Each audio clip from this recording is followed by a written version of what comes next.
a nice fish. Yeah. Yeah, oh, I can see him back there flashing. It's definitely a good fish. This is definitely a good fish. Grab the net. Ready? I can see that fish just a flashing down there. I got a nice long leader on here, so I'm gonna have to back up and... Got him! All right, good job, Dale. Good job. Whoa. Another beautiful steelhead. Oh, I love it. I absolutely love it. We've had a tremendous day here.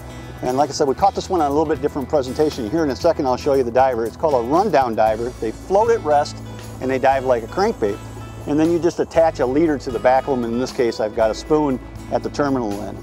But what a stellar, stellar fish. They don't get any better than that one right there. They don't get any better.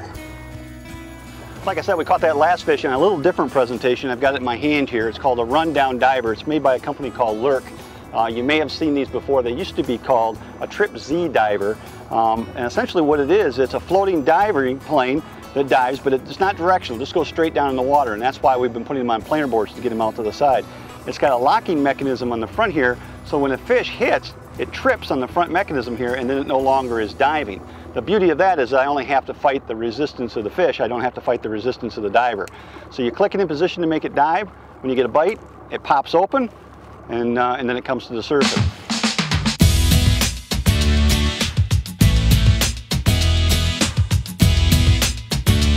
Woo, now he's starting to jump a little bit.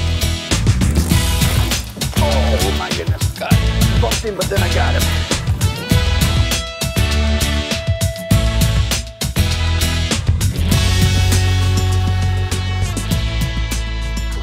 I'm going to go ahead and reset this rundown diver. These floating divers like this are super popular amongst walleye fishermen in places like Saginaw Bay and Lake Erie, but you don't see them being used much for other types of fishing.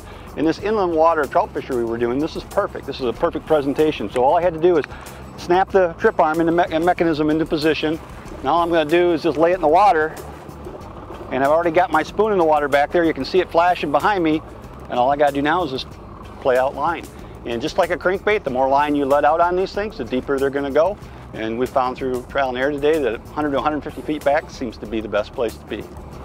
One of the other advantages of floating style divers like this with the trip mechanism on them, all right, so I'm not catching any fish on the spoon that I got out there and I want to change it. A traditional floating diver, you got to reel in that diver all the way, and they're hard to reel in because they actually dive very hard and they pull really hard in the water. But this thing, because of the trip mechanism, all I got to do is give it a pop like that. I trip the trip mechanism, and look at that, I can reel it in like nothing. So it makes it a lot easier to reel in, change lures, and reset. Floating divers like the rundown diver that have a trip mechanism on them, that's the way to go.